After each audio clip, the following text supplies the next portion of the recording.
Hey guys, welcome back to my YouTube channel. In case you're new here, hi, my name is Wabosha. Welcome back to the Slay Squad. So I'm going to try and make this video as short as I can because when I was looking for such videos, I just really wanted them to be short and straight to the point. So let's go.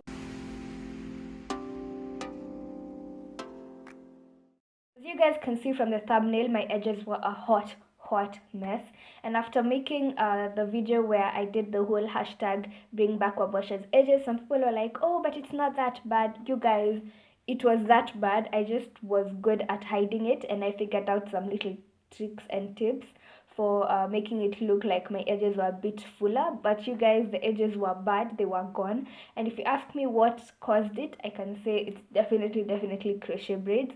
My stylist doesn't do them tight, but I guess, because I kept them in for such a long time, and then the front of the hair ends up. It ends up, Lord, the camera in me is just shining through. It ends up carrying so much weight, so I guess it just keeps on like ripping bits of your hair until you decide to take the hair off. So yes, I think that's what definitely caused my edges to break off. So the one thing that was recommended mostly on my channel was Jamaican black castor oil. Every single person, like almost all the comments, recommended the Jamaican black castor oil, so that's what I decided to try first. So I definitely knew that I didn't want to get the small bottle of the Sunny Island Jamaican black castor oil. I didn't want to get that because that tiny bottle is usually like 1,000 bob, and I don't know about you guys, but I think it's a bit ridiculous for that tiny bottle of oil to be like 1,000 shillings. I mean, I love my edges, but that's a new lipstick farm. So I didn't want to get that one, and I knew there was definitely a better option for castor oil.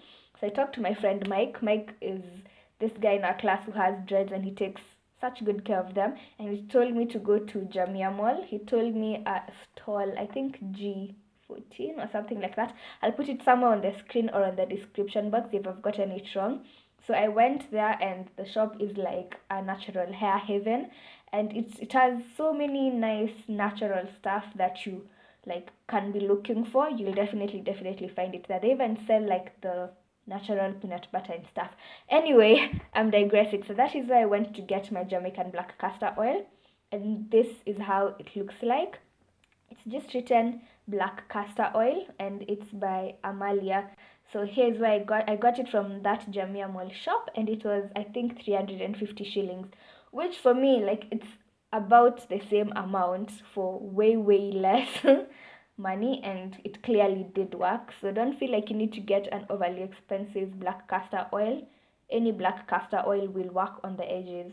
So on to how I used to apply this. To be honest, for the first week I did go pretty ham on this oil. I used to apply the oil every morning and every night, like clockwork. Every time I wake up, the first thing that I do was run to the oil, put it on my edges, and at night I do the same thing. But then I'd find that by like Wednesday, my edges have a lot of buildup from the oil because the castor oil is a really thick oil. So what I'd do is at night when I'd wash my face, I just make sure I get to the edges as well, just so that I can avoid buildup. Because if I just keep on piling the oil, then it doesn't have enough room to penetrate into my scalp, because I'll just be building on the oil onto my hair. So that's why I used to like get to my edges when I'm washing my hair. After around 5 days of using this oil twice a day, I honestly did start to see results. Like, I thought maybe I'm overthinking it, but when I started taking pictures, I noticed that there was definitely a difference. So by the second week, I kind of got tired of doing it twice, so I moved on to doing it once every night. So before I go to bed, I'd do the same thing, and I'd still make sure after a few days, I'd go and clean up the edges a bit, just so that I can avoid buildup. So I can definitely do say that the castor oil did help a lot from the before and after pictures. It's not yet really as full as I'd want it to be, but as you can see, there is hair there where there was once literally no hair. It's currently around like 11:30 p.m. and I've not yet put the one that I was supposed to put tonight. So I just want to do it on camera to show you guys how I used to do it. So I just put some of it on my hand, like that much, and then I rub it on, and then I just massage this on my edges. And the other thing that I used to do is if I needed to lay my edges, I'd stay away from the gel and I'd just use this castor oil. So just take the castor oil and use it to sort of lay the edges, because it's very thick and it will hold it down, especially if you do this and then you tie a scarf over it, it will hold the edges nicely. So that's exactly just what I used to do. Not even used to do, I still do it so that I can get them as thick as I want them to be.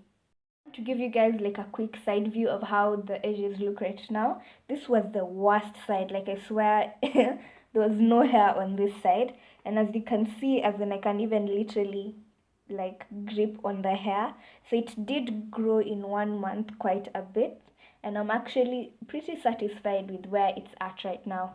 That is it for this week's video. I really hope I didn't talk too much. And another thing that I should mention, when I was researching on the black castor oil, I also found out that it was really nice for people with eczema. So if you have eczema, you can also try this out on your skin, and it might work out, you know. It doesn't hurt to try. So don't forget to like, comment, share, and if you're new to this channel, please subscribe down below for new videos every Mondays and Thursdays. Always remember to work hard and have good intentions. Until next time, bye.